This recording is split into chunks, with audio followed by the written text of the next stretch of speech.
अगर 15 करोड़ 44 लाख वोटर हैं उत्तर प्रदेश में, भाई बिहार में तो चलिए समझ लिया मलूक जी, आप तो लोकसभा में रहे हैं। बिहार में तो हमने ये, हालांकि ये भी सुप्रीम कोर्ट ने नहीं माना था। बिहार में कह रहा था चुनाव आयोग चुनाव है इसलिए कराना जरूरी है। उत्तर प्रदेश में तो चुनाव भी नहीं है, तो 30 दिन में 15.5 करोड़ वोटर का वेरिफिकेशन, इतनी जल्दबाजी में क्यों है चुनाव आयोग?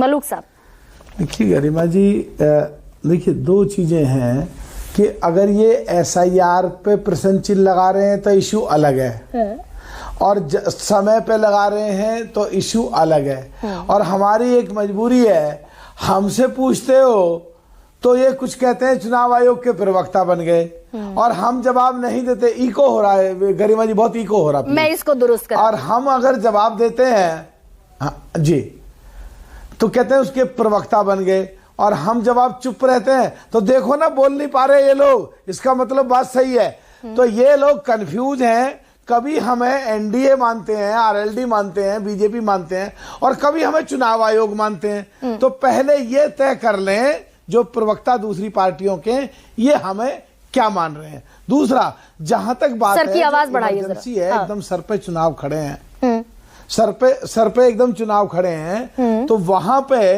तो मजबूरी है और जरूरी है। बिल्कुल ठीक। मुझे पूरा उम्मीद है चुनाव आयोग संज्ञान लेगा, और महीने आगे टाइम बढ़ेगा। सर होना चाहिए ना। मैं क्या ये मलूक साहब, मैं आप ही से पूछ लेती हूँ, आप तो लोकसभा के सम्मानित रिप्रेजेंटेटिव रहे हैं भाई। 15.5 करोड़ वोटर हैं जिस प्रदेश में जहां चुनाव भी नहीं है, तो वक्त ज्यादा मिलना चाहिए ना। 1 महीने की टाइमलाइन, ये क्यों दरअसल इस पर हड़बड़ी है या फिर एडमेंसी है? इत्मीनान से करा लीजिए। गरिमा जी, पिछले शो में जब मैं आपके साथ था तो मैंने कहा था कि मुझे उम्मीद है चुनाव आयोग संज्ञान लेगा, टाइम देगा, और आज मैंने इस पे होमवर्क और करा और बातचीत करी है। तो 1 महीना अगला जनवरी का मिलेगा कि जो ऑब्जेक्शंस है उनको फाइल करने का, फरवरी में मिलेगा कि कुछ उनमें आपस में करेक्शन करने का। तो फरवरी तो टाइम है ही, और अक्टूबर में शुरू हुआ है, तो अक्टूबर, नवंबर, दिसंबर, जनवरी, फरवरी, 5 महीने हो गए। ये लोग बैठ के टेलीविजन नहीं, ये मलूक साहब आप जनरलाइज कर रहे हैं थोड़ा सा। कुछ बोल रहे हैं। नहीं, सुनिए ना, सुनिए। 4 तारीख को शुरू हुआ, 4 नवंबर को, 4 दिसंबर तक चलेगा। 9 तारीख को ड्राफ्ट आएगा, फिर कंप्लेन के लिए, ऑब्जेक्शन के लिए समय मिलेगा। 7 फरवरी को तो फाइनल वोटर लिस्ट आ जाएगी।